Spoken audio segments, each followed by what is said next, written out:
Hello everyone, this is Michael Sansom from Michael Sansom Ministries. I'm going to be covering today the Wisdom Chronicles, Chapter 5, Judge Not. I want you to please go to my YouTube channel and subscribe to Michael Sansom Ministries so you can get my updates. I'm going to be doing a lot more on prophecy soon. I've just been praying and interceding for a lot of people and it's been needed. But here we go. In this lesson, all the scriptures are going to be New King James Version, just so you'll know that. The first topic to discuss is one that most Christians have heard many times. Matthew 7:1, Judge not that you be not judged. There is also Luke 6:37, Judge not and you shall not be judged. Condemn not and you shall not be condemned. Forgive and you will be forgiven.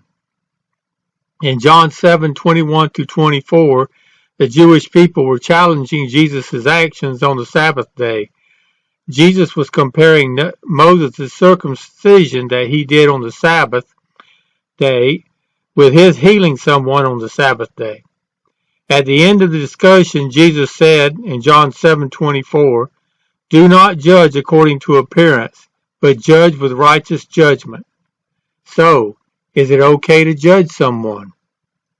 Well, the simple answer is yes, as long as it is a righteous judgment. But choosing to judge someone should never be a simple action. In fact, you may regret it, because we see in Galatians 6:7, do not be deceived. God is not mocked, for whatever a man sows, that he will also reap. So let's look at how these scriptures come together. Matthew 7:1, Luke 6:37, and Galatians 6:7 all remind us that if we judge, we may bring judgment upon ourselves. Thus, for this chapter, we have wisdom key 1. Judge because you can do just because you can do something does not mean you should do something. You have a choice whether to act. On any given day, I'll see someone commit a sin. If I am led by the Holy Spirit, I will talk with them about their action. But even though I know it is a sin, that does not mean I should just blurt out that it is a sin. You should always ask for guidance from the Holy Spirit, because your response could generate a bad reaction. If you see a person commit a sin and say something like, you are going to Hades for that sin, well, you have judged them. The fact that that sin will send you to Hades is true, so that is a righteous statement. But should you make that statement in that way or at that time? Usually the answer is no. God will prepare a sinner to hear about his or her sinful life. Once they are prepared, he will send someone to speak with them. The fact that you heard it does not make it at the right time, and you may not be the one that the Holy Spirit intends to send to the sinner. After all, a sinner does not care about his or her sins unless the sinner is convicted of them. The Holy Spirit convicts, we don't. To support this, nobody goes to heaven or Hades until they die or God initiates the day of judgment. So the act that he or she committed may lead to eternal punishment, but that punishment is not immediate unless he or she immediately faces judgment by God. Nobody is perfect, and Jesus himself made a good statement to this issue when the harlot was brought to him for stoning. In John 8:7, so when they continued asking him, he raised himself up and said to them, he who is without sin among you, let him throw a stone at her first. Suddenly, there were no accusers anymore. So, although you can judge someone righteously, who among us is sinless and righteous enough to be judgmental? Further, who among us live perfect lives? If you are perfect, then you are sinless, have never lifted your voice in anger, You spend every day finding someone you can help. You feed the hungry before yourself, and so on. We are not sent to judge. We are sent to help. The next area in this topic is gossip, and it is a big one. In fact, it has permeated societies for as long or longer than the birth of writing.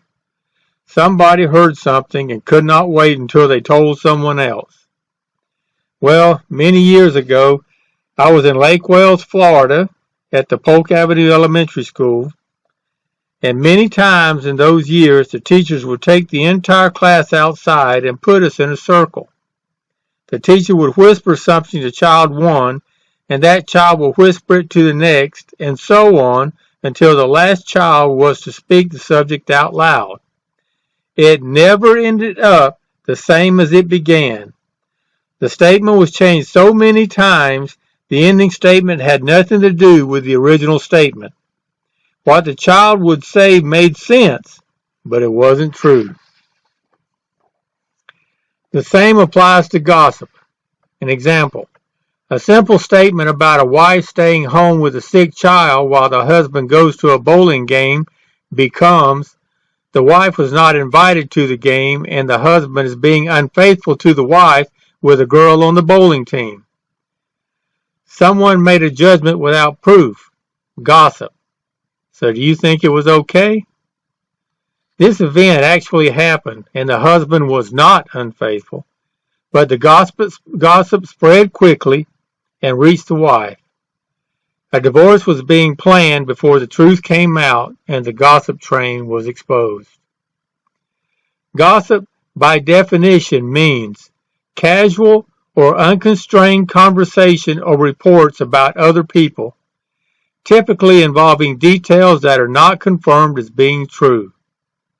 In other words, so by definition, when you decide to gossip, you may be lying and someone is going to be hurt by your statement or statements. You cannot use the excuse, "I thought it was true."